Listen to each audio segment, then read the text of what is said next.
So this is on behalf of the British Comedy Guide. Cool. Thank you for your time. Not at all. What can people expect from the DVD? It's about an hour and a half of stand-up comedy, which has been culled from 17 years in the business, and I've assembled my favourite routines, the ones that I think stand the test of time.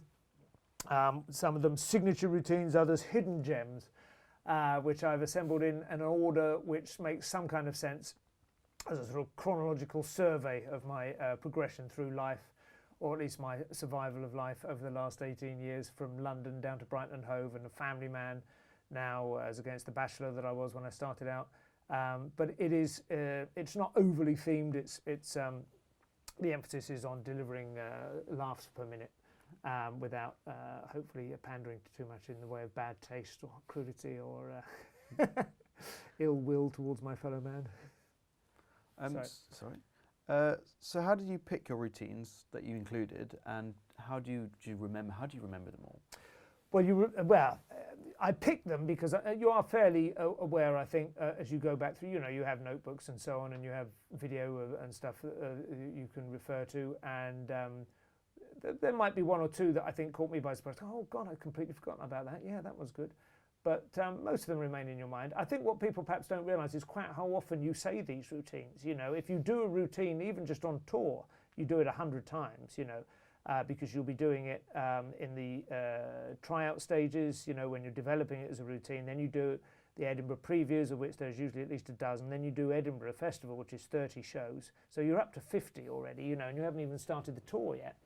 And that's enough times usually. And when you actually do something live, you do remember it quite quickly. I know people do find that extraordinary, but it's actually, I think, of all the things that stand-up comedians do, I think it's the least impressive to us. I don't think for any stand-up comedian it's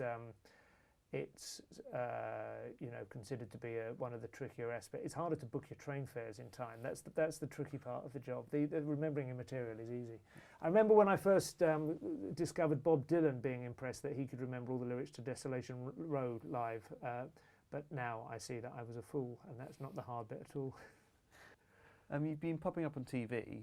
Do you get recognised in Brighton when you're walking about? It's a good question. My wife is convinced that I do. She thinks we go into a shop together, and the shopkeeper will seem to me to be perfectly normal, and then we'll come out and she'll go, "He recognised you. He knew who you were. That's why he did that. That's why he, gave you that money off or something." She's absolutely convinced. She sees it everywhere. The only thing I know is that if I'm on live at the Apollo, then the very next day, a few people, like a shopkeeper or something, will go, "I see you on the telly last night. You're that comedian, aren't you?" And they will actually speak out. But I think most people, thankfully, in this era of, ludicrous levels of celebrity everywhere, dominating everything, are actually quite careful not to kind of say anything that might make you feel awkward or anything. So you never know until you get speaking to them, and then you say, "Yeah," and because I'm a stand-up, they go, yeah, I know, I didn't want to say anything, or it comes out. So you just, most of the time you don't know. But I'm certainly never badgered for selfies or anything like that. So you mentioned your family in your comedy. Mm. How do they react to being the subject when you're being talked about on stage? My wife doesn't like me talking about her at all, and there's 2 or 3 jokes in this DVD that she has specifically told me she doesn't like and would like to see removed from my show. And she's also quite anxious that I explain to the children that when I complain about them and express frustration with the whole notion of parenthood, that they understand that that's a persona, that that's not really how I feel. To which I always say to her, actually, it is how I really feel. And I think it's important to share that with other people. I think comedy at its best is a bit like the blues. The blues was a music that was a very important part of maintaining your mental health, under times of great stress, because you could share your troubles and other people would understand that they weren't alone in having these, difficulties and thoughts. But having said all that, it is difficult for young children to understand that you can be frustrated with fatherhood and still love them, to an infinite degree as well at the same time. So there will probably have to be occasional, conversations where I explain to them what a bit of material really means. There is a funny thing in this show. I talk a bit. There's a bit of material about my bedtime reading to my son Edward, who was 5 in the show and is now 7. And I posited that I used to read to him from various inappropriate books, for instance, The Adventures of Sir Ernest Shackleton in the Antarctic, and quite long and dry, and also full of unpleasant details like shooting huskies because you can't afford to feed them anymore. And and of course I don't read that book to him at all. I read the usual stuff to him. But he then heard through friends of his at school that I was telling him this story, and he goes, "What's this book that you say you read to me and you don't read it to me?" And so we are now reading Shackleton.